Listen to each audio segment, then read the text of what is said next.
ജോസച്ചാ എന്നാണ്ട് വിശേഷം? ഇല്ല, ഞങ്ങൾ അങ്ങനെയാ വിളിക്കുന്നത്. ജോസേട്ടാ എന്നാണ്ട് വിശേഷം? നല്ല വിഷയം മതി. അവന്റെ വിശേഷം സുഖമായിട്ട് പോകണം. അടുത്ത എനിക്ക് തോന്നുന്നു 104 ദിവസം ഷൂട്ട് ചെയ്ത കഥ പറഞ്ഞപ്പോ ഇന്നലത്തെ ഒരു ഇന്റർവ്യൂല് പറയുന്നുണ്ടായി മമ്മൂക്ക അതിലേറ്റവും കൂടുതൽ ആക്ഷന് വേണ്ടി ദിവസങ്ങൾ മാറ്റിവെച്ചു, ചേസിങ്ങിന് വേണ്ടി. അപ്പൊ ഞങ്ങൾ പ്രതീക്ഷിക്കുന്ന മാസാണെന്ന് ഞങ്ങൾ പറഞ്ഞ മമ്മൂക്ക പറയും മാസ് അല്ല എന്ന് പറയും, മമ്മൂക്ക ക്ലാസ് അല്ല എന്ന് പറയും. ഞങ്ങൾ ഏത് രീതിക്കാ? ഞങ്ങൾ മൊത്തം ഏറ്റെടുക്കാൻ തീരുമാനിക്കുകയാണ്. തീർന്നില്ല പ്രശ്നം.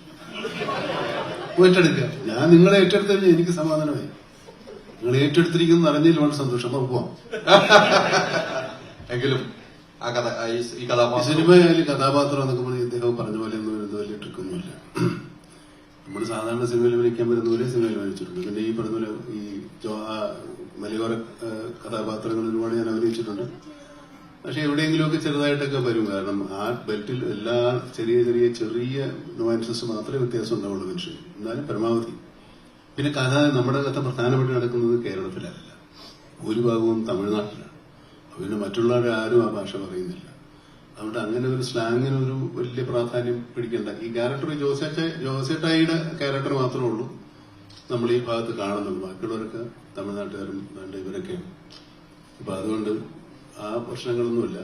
പിന്നെ തമാശ എന്ന് പറയാൻ പറ്റില്ല, എന്താ ഹ്യൂമർ അവിടെ ഇവിടെയൊക്കെ വന്നു പോകുന്നു. കാരണം അതിനൊന്നും നേരമില്ല ഈ സിനിമയിൽ. അല്ല, തമാശ പറഞ്ഞല്ല, മനുഷ്യനെ തലയിൽ തീ പിടിച്ച് നിൽക്കുമ്പോൾ തമാശ പറയുന്ന സമയം ഉണ്ടാവില്ല. അങ്ങനെയാണ് കഥാപാത്രത്തിന്റെ അവസ്ഥ. ജോസേറ്റ് എഴുത്തിയാട്ടക്കാരനായതുകൊണ്ട് പറ്റിപ്പോകുന്നതാണ്. അങ്ങനെ ഒത്തിരി നമുക്കൊക്കെ പറ്റിയിട്ടുണ്ടാവുമല്ലോ.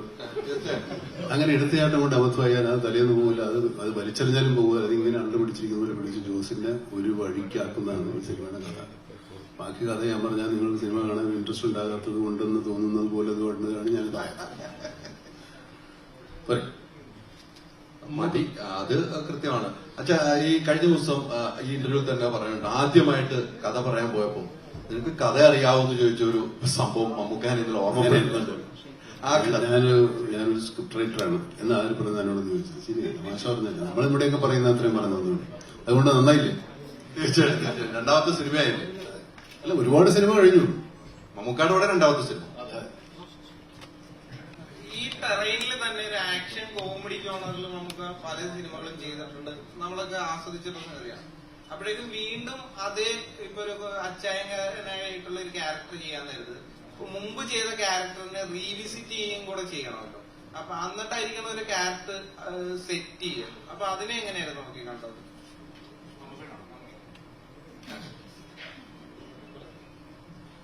റീവിസിറ്റിംഗ് ഒന്നുമില്ല.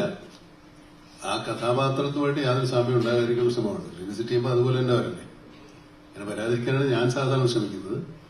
ഇതങ്ങനെ ഉണ്ടായിട്ടില്ല. കാരണം അങ്ങനത്തെ ആ വന്നുപോയ കഥയിലെ കഥാ സന്ദർഭങ്ങളല്ല ഈ സിനിമയിൽ. അതാണ് അതിന്റെ വ്യത്യസ്തമാക്കുന്നത്.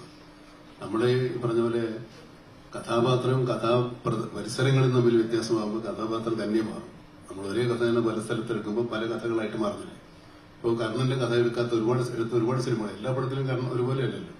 അതുപോലെ കഥാപാത്രത്തിന്റെ കഥാപരിസരങ്ങൾ മാറുന്നുണ്ട് സിനിമയിൽ മൊത്തമായിട്ട്. അപ്പൊ കഥ മാറും, കഥാപാത്രവും മാറും.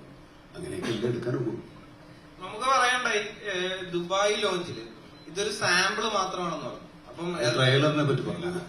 അല്ല, അതെ, ഇതൊരു സാമ്പിള് മാത്രമാണ്. അപ്പൊ യഥാർത്ഥ വെടിക്കെട്ട് ഇനി വരാനിരിക്കുന്നേ ഉള്ളൂ. കുഴിച്ചടിക്കല്ലേ? അത് വെടിക്കെട്ടാണെന്ന് നിങ്ങൾക്ക് തോന്നുന്നുണ്ടെങ്കിൽ ചിലപ്പോ വന്നേക്കാം. തോന്നട്ടെ എങ്ങനെയെങ്കിലും. നിങ്ങളത് ഉടക്കല്ലേ?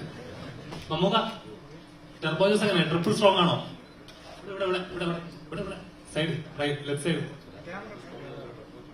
അങ്ങനെ അതായത് ഞാൻ ഡയറക്ടർ പറയട്ടെ, ഞാൻ പറയുന്നത് സ്ട്രോങ് ആണ്, ഡബിൾ സ്ട്രോങ് ആണോ, ട്രിപ്പിൾ സ്ട്രോങ് ആണോ? നിങ്ങൾ സിനിമ കണ്ടിട്ട് തീരുമാനിച്ചാൽ മതി. ഇതെന്താ സംഭവം എന്ന് വെച്ച് കഴിഞ്ഞാൽ ആ കഥയുടെ അല്ലെങ്കിൽ ആ സിനിമയുടെ സ്വഭാവത്തിനനുസരിച്ച് പരമാവധി ശ്രമിച്ചിട്ടുണ്ട് എല്ലാവരും. പ്രത്യേകിച്ചും നമ്മൾ ഒരുപാട് എഫേർട്ട് ഇട്ട് ചെയ്തിരിക്കുന്ന സിനിമയാണ്. നിങ്ങൾക്ക് സന്തോഷമുണ്ടാകാനും നിങ്ങൾക്ക് ആനന്ദമുണ്ടാകാൻ വേണ്ടി തന്നെയാണ് അദ്ദേഹം അത്രയും കഷ്ടപ്പെട്ടത്. നിങ്ങൾ കാണും, അത് നിങ്ങൾ തീരുമാനിക്കും. നമുക്ക് പടത്തിൽ നിന്ന് കിട്ടാൻ പോകുന്ന ഒരു മെസ്സേജ് എന്തായിരിക്കും? ഇപ്പോ മുൻകൂട്ടി പറയുവാണെങ്കിൽ എനിക്കത് ചോദിക്കാമോ എന്ന് അറിയില്ല. ഞാൻ കേട്ടൊരു കാര്യമാണ്, ചോദിക്കാമോ? സ്പോയിലർ പോലെ തോന്നുന്നതാണ്. അങ്ങനെ വേണേ പറയാം. എന്ന് വെച്ചാൽ ഒരു സ്കാമിനെ കുറിച്ചൊക്കെ ഞാൻ കേട്ടിട്ടുണ്ട്. അപ്പൊ അതിന് വേണ്ടിയിട്ട് ആൾക്കാർക്ക് കൊടുക്കുന്ന ഒരു മെസ്സേജും മുന്നറിയിപ്പും ഒക്കെ അങ്ങനെ നമുക്ക് ഒരുപാട് കിട്ടാം. കാര്യങ്ങൾ സിനിമയിൽ ഉണ്ട്. അതിപ്പോ അത് സിനിമയിലൂടെ പോകുന്നതാണ്. ഇപ്പോ അതിന് ഒരു വളരെ പോസ്റ്റഡ് പറയുന്നില്ല. ഞാൻ തന്നെ പറഞ്ഞിട്ടുണ്ട് സ്കാം ഉണ്ടെന്ന്. ഒളിച്ചു ചോദിക്കുന്നത് എന്താ എല്ലാവർക്കും അറിയാവുന്നവര് സ്കാം ഉണ്ട് കഥ. നമുക്ക് അത് പറഞ്ഞിട്ടുണ്ട്. അപ്പൊ അതുകൊണ്ടാണ് ഞാൻ ചോദിച്ചത്. അതിന് പേടിക്കുന്നുണ്ട്. പിന്നെ ഒരു കാര്യം കൂടി ചോദിച്ചോട്ടെ വൈശാഖ് സാറിന്റെ. അയ്യോ നമുക്ക് കുഴപ്പമൊന്നുമില്ല. ട്രെയിലറിൽ നമ്മളൊരു റിഫൈൽ ഷോട്ട് കാണുന്നുണ്ട് തോക്ക് വെച്ചിട്ട്. അത് ഇതുവരെ ഞാൻ മലയാളത്തില് അങ്ങനെ ഒരു ഷോട്ട് കണ്ടിട്ടില്ല. അത് ഭയങ്കര ബ്യൂട്ടിഫുൾ ആയിട്ട് ആണ് എടുത്തേക്കുന്നത്. അപ്പൊ അതിനെപ്പറ്റി ഒന്ന് പറയാം. ആ ഷോട്ട് നമുക്ക് തന്നെയാണ് എടുത്തിരിക്കുന്നത്. കാരണം അല്ല, ആ ഷോട്ട് നമുക്ക് എടുക്കാൻ പറ്റില്ല. അത് റിഗ് ചെയ്തിട്ട് ഒരു സ്റ്റിക്കിൽ റിഗ് ചെയ്തിട്ട് നമ്മൾ പുറത്തുവിടും. അപ്പൊ കാണാം. ഒരു സ്റ്റിക്കിൽ ഒരു ക്യാമറ റിഗ് ചെയ്തിട്ടാണ്. ശരി, കാണിച്ചു തരും കേട്ടോ.